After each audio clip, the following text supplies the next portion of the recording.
Fundación Cana brings you the following article.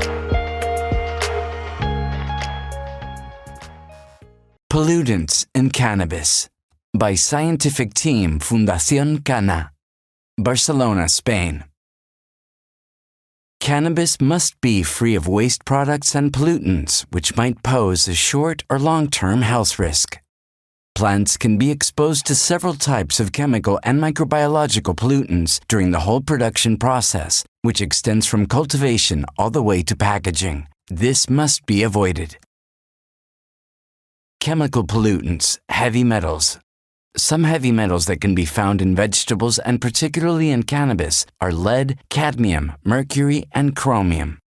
These metals accumulate in parts of the body and are not easily eliminated. When certain levels of these toxins are reached, metabolic imbalances are triggered, leading to poisoning. Lead poisoning is called Saturnism and is characterized by the accumulation of this metal in the blood, soft tissues, and bones, causing certain physiological disorders and even death.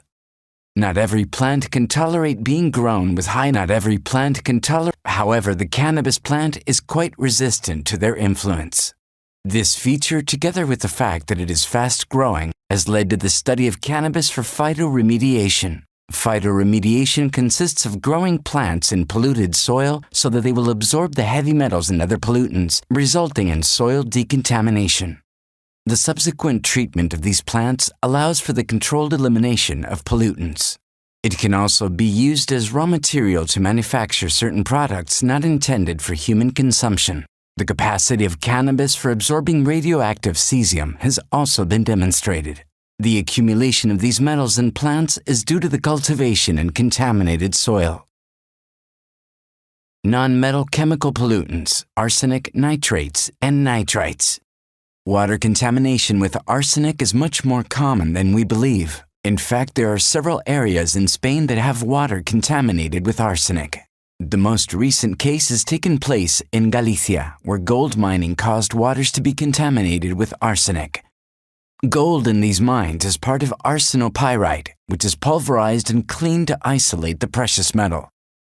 Arsenic consumption is related to skin cancer and other ailments. Plants naturally absorb arsenic and store it in their tissues. This is the reason why it is necessary to avoid using wells or groundwater when it is not known if this element will be present in them.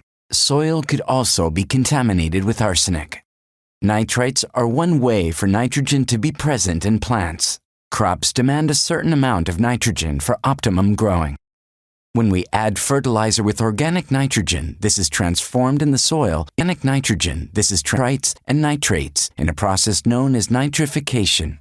Much of the nitrogen applied to our plants is absorbed as nitrates, although large amounts of ammonium and nitrites can also be absorbed.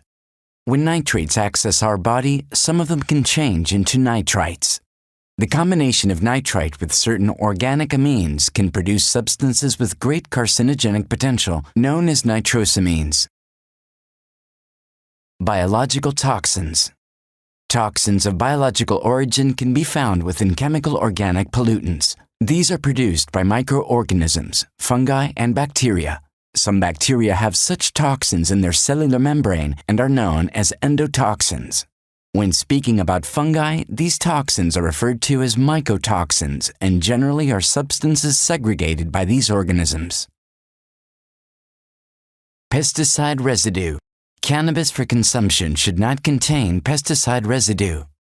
There is the belief that observing the security time frame marked in the pesticides packaging should be enough to avoid residue in the plant.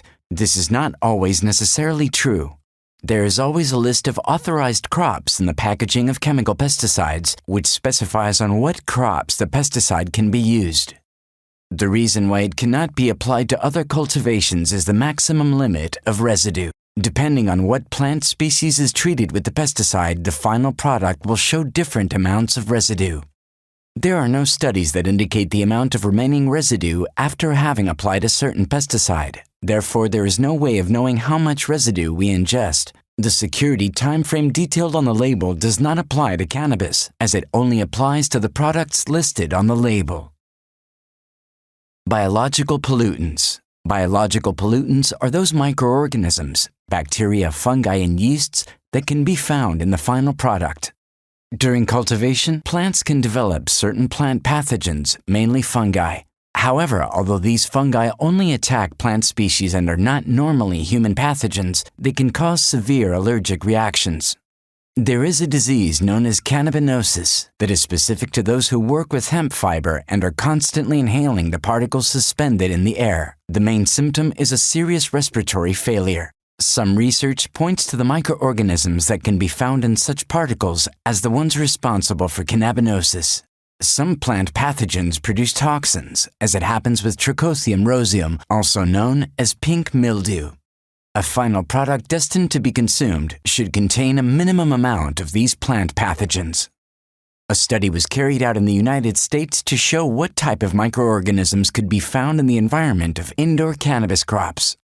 The results showed that there were up to 100 times more spores of fungi Penicillium genus in indoor crop environments than in outdoor ones. These fungi are mainly found in soil and substrata. However, their spores can be easily released into the environment. Although some of these fungi are used to make cheese, some others produce toxins that can cause serious health problems. Nonetheless, it was discovered that the handling of these crops for the manicure, drying, etc. caused such release of spores that could reach up to 500,000 spores per square meter.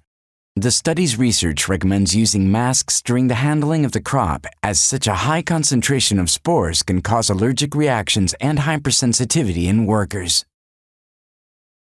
Polluting microorganisms. Escherichia coli is a bacterium mainly found in animal intestines and excretions. Even though there are a huge number of strains which are not pathogenic, there are many others which can cause severe diseases and diarrhea. There are also strains that produce toxins. The fact that these strains are found in animal excretions means that it can also be found in the resulting manure, compost, and fertilizers made from them. Therefore, a way of contaminating the plant is by using these types of fertilizers. It could be because the plant comes in contact with it, or because, when we cut it, we place the plant in soil previously treated with contaminated manure, compost, or fertilizers. The contact with excretions coming from domestic animals such as dogs, cats, and mice can also lead to contamination. Genus Salmonella. Similar to E. coli, there are entobacteria found in animal excretions. There are several strains which can cause serious disease in humans. There have been cases of poisoning due to Salmonella through contaminated cannabis, as happened in the United States in 1981 when 85 cases of enteritis provoked by Salmonella were registered. 71% of people in these cases had been in contact with cannabis, where analysis showed positive for Salmonella munchin. Both E. coli and Salmonella are bacteria that must reach the digestive tract in order to cause the infection. Thus, in the cases of ingestion of cannabis, the risk is immediate. For those who consume cannabis by inhalation, the main risk lies in handling it, i.e., when the plant is shredded to make a cigarette. In this case, the fingers are contaminated with the bacterium, so if we touch our mouth or any food afterwards without having cleaned our hands first, there will be a high risk of infection. Salmonella. Genus Aspergillus. These are some of the most dangerous kinds of fungi to be found. This is not just because of their capacity to grow inside the organism, but also because of the production of high-power carcinogenic mycotoxins known as aflatoxins. It is a fungus that can be found everywhere, and its spores are constantly inhaled by people. In general, this is not a problem. However, when it comes to sensitive people or people with certain pathologies that cause a weakening of the immune system, it can be the reason for a disease known as Aspergillosis. This disease consists in fungus growing in the lungs and the subsequent reaction of the body covering it with cells.